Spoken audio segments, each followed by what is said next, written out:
Mujeres poderosas, asombrosas y capaces de crear. Así somos. Y todo inicia cuando tú decides.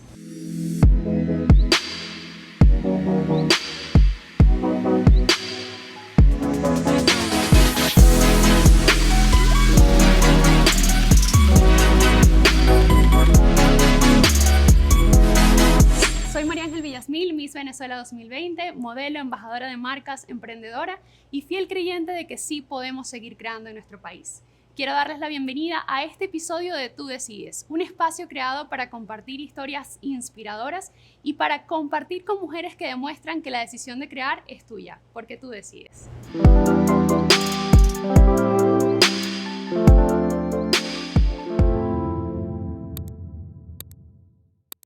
Hoy vamos a recibir a una mujer espectacular. Ella se define como cocinera por vocación y foodie por adicción y que además nos contagia con su alegría y con su entusiasmo. Este espacio es gracias a Drene, una marca que ha estado acompañando a la mujer venezolana en cada éxito. Así que, sin más, quiero darles la bienvenida a nuestra hermosísima Carmen, mejor conocida, o como la conocen todos los que la quieren y la seguimos, la Montelongo. Bienvenida. Uy, qué bella.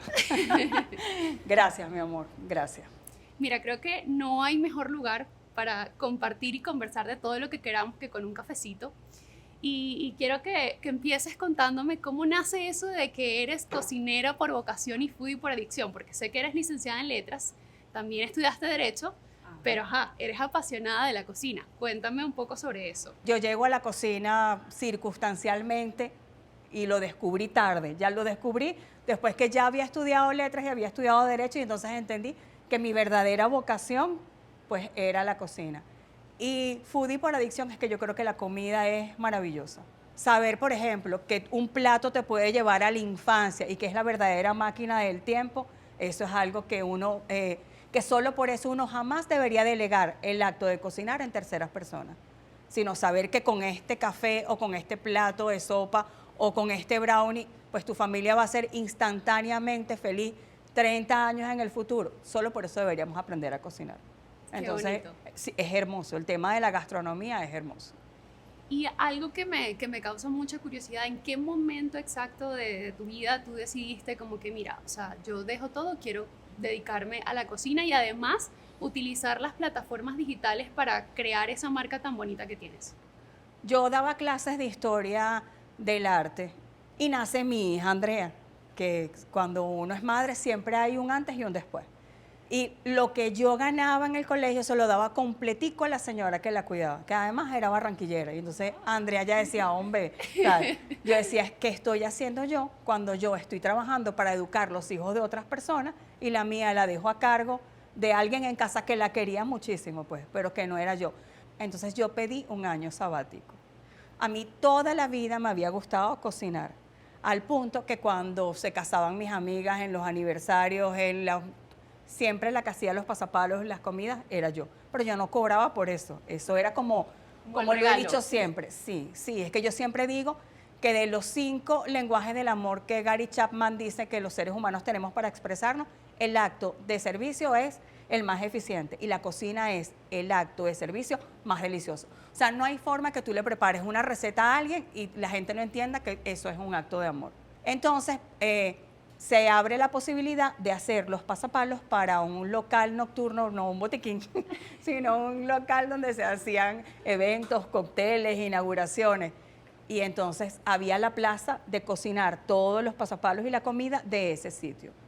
¿Y qué hicimos nosotras? Mi hermana, que es mi socia, y yo, pues registramos un catering y teníamos nuestro catering y nos iba buenísimo. Y a las redes sociales jamás en la vida yo pensé nunca, María Ángel, vivir de las redes sociales ni de jamás, nunca. Es más, yo lo que hacía era tuitear. Okay. Y tenía un BlackBerry, porque yo soy, yo soy antitecnología. Yo tenía mi BlackBerry. Y en un viaje Caracas, Santiago de Chile, mi esposo me dice, te voy a regalar un Samsung, un Android. Y dije, eso es muy difícil para que yo lo aprenda a manejar, tal. Y además me dice, le vamos a poner Instagram y tú abres tu página de tu catering y te van a llegar muchísimos clientes. Mentira, no llegó ningún cliente, porque la gente cuando veía el plato decía, ay, qué bonito, ¿y cómo se hace esa receta? Y yo decía, bueno, esta gente igual no me va a contratar, esta gente, ¿cómo yo no voy a dar la receta? Y al final yo siempre he pensado que la sazón de cada persona es algo distinto Es único. y que aunque yo se le dé la receta, esa gente le va a quedar de otra manera. Entonces la primera receta que yo compartí en Instagram fueron unas mandocas. Mira, se me eriza la piel, ¡Ay! para que sepas. De una muchacha que es gocha y que ahora vive en Estados Unidos. Y tenía los niñitos chiquitos, y entonces los niños tenían que hacer el estado Zulia en el colegio. Y ella me dijo, ¿cómo hago las mandocas? Y entonces yo escribí la receta como si yo se la estuviese explicando a mi hija o a una de mis alumnas. Todo poético, paso por paso, con las metáforas. En esa época, que era la prehistoria de Instagram, no habían reels, no habían videos y no había ni siquiera carrusel, sino que tú tenías que explicar todo.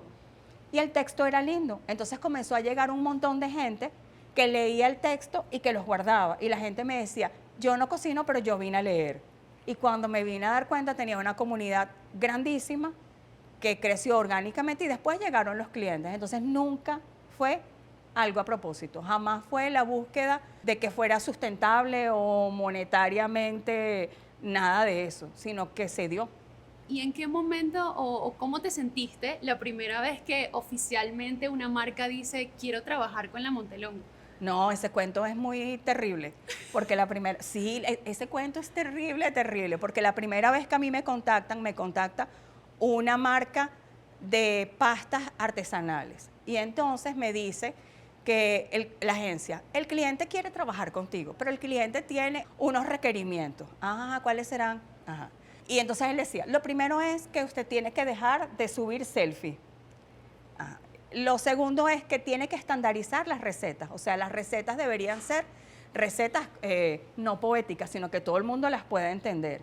Y lo otro es que debería dejar de colocar posts de autoayuda. Autoayuda se refería a que siempre, aparte de las recetas, pues yo siempre cuento cosas de lo que es el matrimonio, envejecer, los hijos, sí, lo que sea. Y por lo general son las publicaciones más lindas porque son en las que la gente se conecta y conversa. Y entonces yo dije, uy, el sueño de cualquier generador de contenido que trabaje con comida es tener un cliente que te ayude a pagar todos los ingredientes. Claro. O sea, tú tienes que hacer una receta y te hacen falta un montón de ingredientes, una gente que te ayuda a limpiar, una infraestructura que cuesta. Y entonces yo me acuerdo que ese día yo lo escribí en mi cuenta de Instagram y le pregunté a la gente que qué pensaba. Y entonces mis seguidores decían, unos decían, no, porque yo vine a ver la foto del escote. Otros decían, no, porque a mí me gusta es cómo escribes la receta poética. No, porque es que yo no cocino, pero me gusta cuando hablas de tu familia o de lo que significa ser mujer o de lo que es el país y el amor por Venezuela. Y si haces eso, estarías vendiéndole tu alma al diablo. Uy, esa noche María Ángel lloré tanto, tanto, tanto, tanto. Y yo le decía a mi marido, no importa que esta gente no me quiera, porque un día va a venir otra marca que no la vamos a nombrar y me va a querer como soy. Bueno, y la marca apareció después y tengo 5 años trabajando. O sí me quisieron así, con mis defectos o justo por ellos. Entonces, yo no diría defectos, yo diría como con esa autenticidad. Bueno, pero es todo un tema. Y entonces me pareció que estaba bien. Ahí entendí que lo único que te blinda contra todo es la autenticidad. Y que si tú te burlas primero de ti misma, nadie se va a burlar. Si yo digo, yo soy una señora de 56 XL, ajá, ¿quién me va a venir a llamar gorda? Nadie, porque ya yo me lo dije a mí misma. ¿O quién va a decir la vieja esa? No, ya yo dije, yo nací en el año del terremoto. Entonces, cuando tú logras mostrar lo que tú eres y dices, esto es lo que soy, no hay nada atrás, no hay dobleces, no finjo lo que no es, no le meto filtro a las fotos, todo eso, pues la gente termina queriéndote como eres y no dejas ningún espacio para que nadie te pueda dañar. Porque bueno, porque ya tú hiciste tu escudo, pues. Me encanta. Es así. Si pudieras como crear una receta, ¿cuáles son los ingredientes que le pondrías a cómo sería lo que se necesita para emprender? Fortaleza de espíritu, que es distinto a la autoestima. Es eso que te mantiene derechita aunque el viento sea fuerte y te lleva hacia el otro lado. Pasión, porque sin la pasión no podrías hacer absolutamente nada. Disciplina y constancia, porque si tú no eres constante, tampoco. Tú puedes tener las mejores ideas, la inspiración, el talento más prodigioso, pero si tú no logras concentrarte y ser consecuente, es un talento que es perdido. Y después el amor, que me parece que es el ingrediente que no debe faltar en ninguna receta, ni en las de la vida, ni en las que uno cocina. Me encanta, te escucho y es demasiado, es demasiado bonito compartir contigo. Mencionaste a tu hija, sé que tu hija tiene una marca, tiene un emprendimiento. ¿Tú crees que esa decisión de emprender de ella está influenciada de alguna manera por todo lo que tú has hecho? Pero te voy a decir una cosa, mi hija estaba estudiando comunicación social en la Católica cuando me dijo que ella no quería estudiar más comunicación, sino diseño y comenzar con su marca. Sí, yo soy egresada de la Católica y yo soñaba con que ella se iba a graduar en mi alma mater. Y me costó. No, yo siempre creí desde niña que ella tenía un talento que era distinto que el resto de la gente. Y lo que he hecho es alimentárselo. Y entonces si dice, ay, salió una máquina nueva, yo la financio, a mí no me importa. Y que te voy a prestar la plata, sé que no me la van a devolver nunca. Pero de una manera le hago sentir que no es un regalo, sino que es un préstamo para que ella crezca. No, me parece que ella tiene un talento maravilloso. Y sabes que me parece bellísimo que haya llegado a su vocación en el momento que es y no tarde como lo hice yo. Si yo le hubiese dicho a mi papá que yo quería cocinar en los años 80, mi papá me hubiese dicho, entonces cásese de una vez y sea ama de casa, pero ¿qué íbamos a pensar jamás en la vida que eso podía ser una profesión? Todo el mundo pensaba que era un oficio y un oficio de segunda. Eso es ahora, María Ángel, que se ha puesto de moda por MasterChef y entonces todos los cocineros creen que son estrellas. No, en mi época era un oficio, y un oficio que era mal visto. Y a lo mejor había uno o dos, pero no lo que hay ahora. Ni los egos tampoco, porque los cocineros tienen egos exorbitantes. Sí. O sea, el cocinero jura que es neurocirujano. No, si en la época de las abuelitas de uno la gente no iba ni estudiaba ni nada de eso y hacían platos maravillosos, podían estandarizar las recetas con conocimientos básicos, podían hacer rendir la comida, sabían cómo reciclar, sabían cuál era la hierba que combinaba y la que no combinaba con lo que estaban cocinando. La humildad, creo que en el momento que el cocinero pierde el norte, que es atender al otro, complacer al otro y servir, creo que en ese momento se pierde lo que es la esencia de la cocina. El ego no sirve de nada si tú no lo pones al servicio del otro. Me identifico mucho con lo que dices porque yo también en algún momento empecé a estudiar una carrera que no me gustaba y tuve la fortuna de tener una mamá y un papá como tú que me dijeron, mira, o sea, es lo que tú decidas, es lo que a ti te apasiona, es lo que tú quieras. Hay muchas personas que quizás se sintieron como tú en tu momento, que sabían que si hacían ese cambio de repente sus papás no lo iban a aceptar y me parece increíble que tengas esa forma de pensar, de impulsar el talento de tu hija, de saber que hay algo más allá, porque hay personas que no se toman el tiempo de verlo. Pero en la cocina, que sabemos que es un arte, ¿en algún momento cuando iniciaste en todo este tema de las redes sociales sentiste dudas, sentiste algún miedo con respecto a lo que querías decir, a lo que querías compartir, en cómo te iba a recibir la gente que te seguía? No, porque como yo en ningún momento pensé que esto iba a funcionar o que iba a llegar a ningún lado, yo lo que estaba era disfrutando el proceso, como dicen en TikTok, confía en el proceso. Así, no, yo lo estaba disfrutando. Y además hay algo que para mí es vital, que el cariño de la gente me soportó a mí o me sostuvo en momentos muy duros de mi vida, en el que si yo no hubiese tenido las redes sociales, a lo mejor, no sé, a lo mejor me hubiese derrumbado. Las redes sociales son una droga, absolutamente. Las redes sociales te generan la misma oxitocina, las mismas endorfinas, las mismas hormonas de la felicidad que si tú comieses un profiterol de chocolate. O sea, el feedback. Y cuando es verdadero, muchísimo más. Mi hermano muere y al año muere mi papá. Yo, los medicamentos, el cariño, gente que yo no conocía me acompañó. El día del entierro, gente que me seguía en las redes sociales y vine a hacerte compañía un ratico, Montelongo. Y todo el proceso de mi papá lo fui viviendo acompañada. Para mí eso es bellísimo. Entonces no hay nada que yo pueda, no sé cómo explicarlo. O sea, para mí fue algo totalmente orgánico y además yo lo recibo como un regalo del universo, sin buscarlo.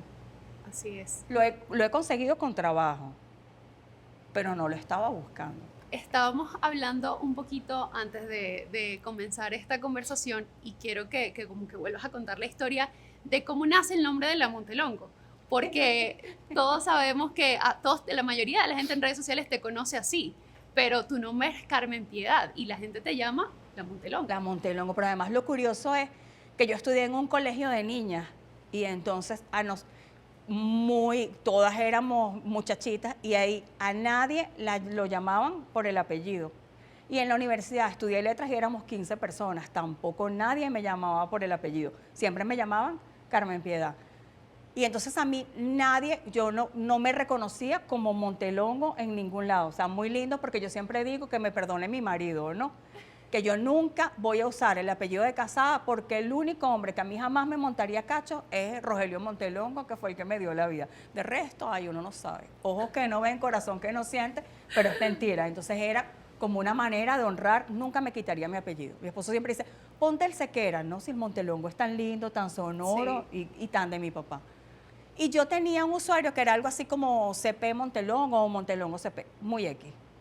Y entonces me invitan a Maracaibo a un cumpleaños. Esa fue la primera vez en la vida que a mí me entrevistan en la radio. Fue una locutora que se llamaba Joana Marcano, que ahorita está en Estados Unidos. Y entonces ella me invita a la radio y dice, aquí está la Montelongo, que es una influencer caraqueña. Todo, mira, un discurso de este tamaño que para mí era también como insólito porque yo no vengo de la radio ni de la televisión, aunque ahora haga radio y televisión. Pero yo no tenía escuela de nada de eso. Yo vengo de mis 4 hornillas y de mi escritura, pues, hasta ahí. Y entonces yo estaba en el hotel y la gente me dejaba pan relleno de plátano con tocineta, unos agarraollas, un queso las cosas más locas. Y entonces decía, señora la Montelongo, decía el de la recepción, aquí le dejaron esto. Y en el otro lado, esta es la Montelongo. Y llegó la Montelongo y la Montelongo. Nos fuimos un jueves y cuando regresamos el domingo, mi esposo dijo, tienes que cambiar el usuario y colocar la Montelongo, porque tú no te has dado cuenta, pero tú eres la Montelongo. Entonces, donde me preguntan, siempre digo que yo, mi usuario, se lo debo a los maracuchos. Ahora soy la Montelongo, Monti, no sé qué más, pero ya nadie, cuando me llaman Carmen Piedad, me extraña. Yo no puedo pues, darle apellido a mis hijos porque soy hembra, pero bueno, pero de alguna manera estoy honrando a mi papá. Qué bonito. Carmen, ¿cuál es la receta que tú dices, esto es lo más delicioso que me queda? De todas las recetas que yo tengo, mi receta favorita es la del asado negro. Okay. Porque me parece que el asado negro es la metáfora perfecta de lo que es un cocinero y de lo que debe ser la buena cocina. Que mira, María Ángel, que tú vayas al supermercado y agarres un muchacho que se ve lindo, no un muchacho a la carne, no, tú puedes agarrar un muchacho que tú quieras porque tú estás en la edad. Que tú consigas un muchacho redondo y tú digas, este muchacho es hermoso, pero tú te lo llevas para tu casa y si tú no lo sabes cocinar te queda duro, pero si tú le das el fogón, las especias, todo, no solamente te tiene que quedar negro sin que quede amargo el caramelo, y te tiene que quedar tan suave que cuando tú lo lleves a la boca se disuelva entre la lengua y el paladar. Que tú a punta de fogón consigas la alquimia perfecta de convertir un corte de carne de segunda, porque es un músculo muy duro, en un plato maravilloso. No, eso no tiene, yo creo que eso no tiene comparación con nada. Y de todas las recetas que yo he hecho y que he posteado, esa es quizás la que más satisfacciones me ha traído. Porque ahora hay muchas cuentas de cocina. Sí. Pero cuando yo comencé éramos 3 o 4. Y fue el momento del éxodo, de cuando la gente, el momento en el que el venezolano estaba emigrando como loco. Y la gente se iba y no se llevaban a las abuelas, ni a las mamás, Claro. ni nada de eso. Y estaban en los lugares más insólitos del planeta sin saber cómo preparar un asado negro. Y la gente escribía y decía, ¿cómo hago el asado negro? Gente que estaba en Australia. Y entonces la gente hacía la receta del asado negro y mandaba la foto. Estoy aquí en no sé qué, y hice tu asado negro porque es el cumpleaños de mi esposo. Y sabe a mi abuelita, imposible que le supiera a la abuelita, porque la abuelita seguro que le ponía otra cosa. Claro. Pero el cerebro es algo tan prodigioso que en su cerebro era el sabor de su país. Y yo digo una y otra vez que la patria no es un lugar geográfico, que la patria queda en la lengua y que en cualquier punto del planeta donde haya un venezolano cocinando comida venezolana, ahí estará Venezuela.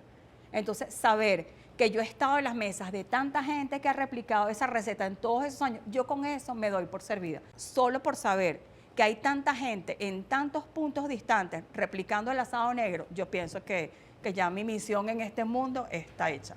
Bueno, me tienes que dar esa receta del asado negro. No, esa no tiene pérdida, es yo lo tengo que intentar. No, eso es fácil. Además está explicadito, paso a paso. Te va a quedar perfecto y vas a decir, me quedó maravilloso. Genial. Un tip o un secreto de cocina que tú digas que es infalible. Que identifiquen cuál es el plato de la felicidad de cada quien. Eso es importantísimo. Que lo tengan congelado en su nevera si es posible. Y que cuando estén tristes o bajitos de energía, lo descongelen y se lo coman. Es reconstituyente, es reconfortante, te va a llevar a los momentos felices y va a hacer que tu cerebro genere todas las hormonas de la felicidad que te van a reconectar con la dicha. ¿Cuál es tu plato de la felicidad? Ahora yo te entrevisto a ti. ¿Cuál es ese que te lleva a la infancia y te hace súper feliz? Yo diría que una cachapa. Entonces tú tienes que aprender a hacerlas. Es más fácil ir y comprarlas porque es de los platos más complicados que hay. Por ejemplo, el mío es pasta con salsa boloñesa, pero ahorita te digo eso. Okay. Ajá, pero tú tienes que aprender a hacerlo, o si no lo vas a aprender a hacer, tener cuál es el lugar donde lo podrías conseguir. Lo importante sería que tú lo hicieras, porque es como un gesto de autoamor y el autoamor es importante. Y en algunos momentos de la vida es la única solución.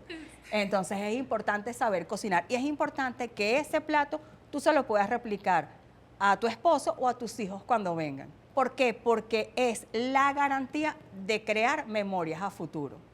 Entonces sí tenemos que saber, aunque sea, hacer un plato, ese con el que nos conectamos. Nosotros podemos tener el plato que nos conecte y que nos reconforte. Entonces, aprender a hacer uno. Más allá de un tip, es aprender a hacer el plato de la felicidad. Saber hacerlo y tenerlo congelado. O que sea tan rápido, pues, que tú sabes cómo armarlo. Te sientas y tú dices, me merezco esto, esto es la felicidad, soy maravilloso, soy perfecto, soy la criatura favorita del universo. Y qué bonito estar vivo. Porque además, cuando uno lo hace desde la gratitud. Y la gratitud es el principio activo de la felicidad. Bueno, yo estoy de acuerdo contigo porque a mí la comida sin duda me da felicidad. Ay, y no, cuando a mí se me nota además. O sea, tú por lo menos tu felicidad la tienes bien guardada, pero todo un tema. Pero cuando uno está bajito siempre es rico comerse algo que a uno lo haga como... Claro, pero es que además es química. No es como la gente dice, es que estoy llenando mis vacíos emocionales con comida. No, es que hay alimentos que son neurotransmisores de verdad. O sea, el chocolate, por ejemplo. El chocolate es un neurotransmisor. El chocolate tiene tantas propiedades químicas que activa en el cerebro las mismas zonas como si te dieran un beso romántico. La diferencia es que el chocolate tarda 8 horas en salir del torrente sanguíneo y el beso se agota en el momento. Moraleja, mejor un buen chocolate que un mal marido. Pero es cierto. Y entonces entender la química de los alimentos es hermoso porque puede ser sanador. No hablo porque es que la gente lo asocia, lo sataniza. La gente sataniza la comida. No es que yo llené el hueco de mi abandono, de mi frustrado divorcio o de los cachos inconclusos que acabo de descubrir comiendo profiteroles. No, es que químicamente funciona. Y no hablemos del chocolate, por ejemplo, del pollo y el triptofano, que es un ansiolítico natural. Entonces entender que hay ciertos alimentos que bien colocados que no tienen que ser hipercalóricos, porque por ejemplo las lentejas son un afrodisíaco y nadie lo sabe. Y tienen un montón de propiedades y son uno de los alimentos de la felicidad. Entonces a lo mejor no es el brownie que me puede engordar, sino un platico de lentejas calientes con sus choricitos, con sus, ay qué rico, con sus papitas y con su cilantro. Y te sentaste, te lo comiste y eres feliz instantáneamente. Pero porque tu cerebro comienza una batalla química para que eso sea así.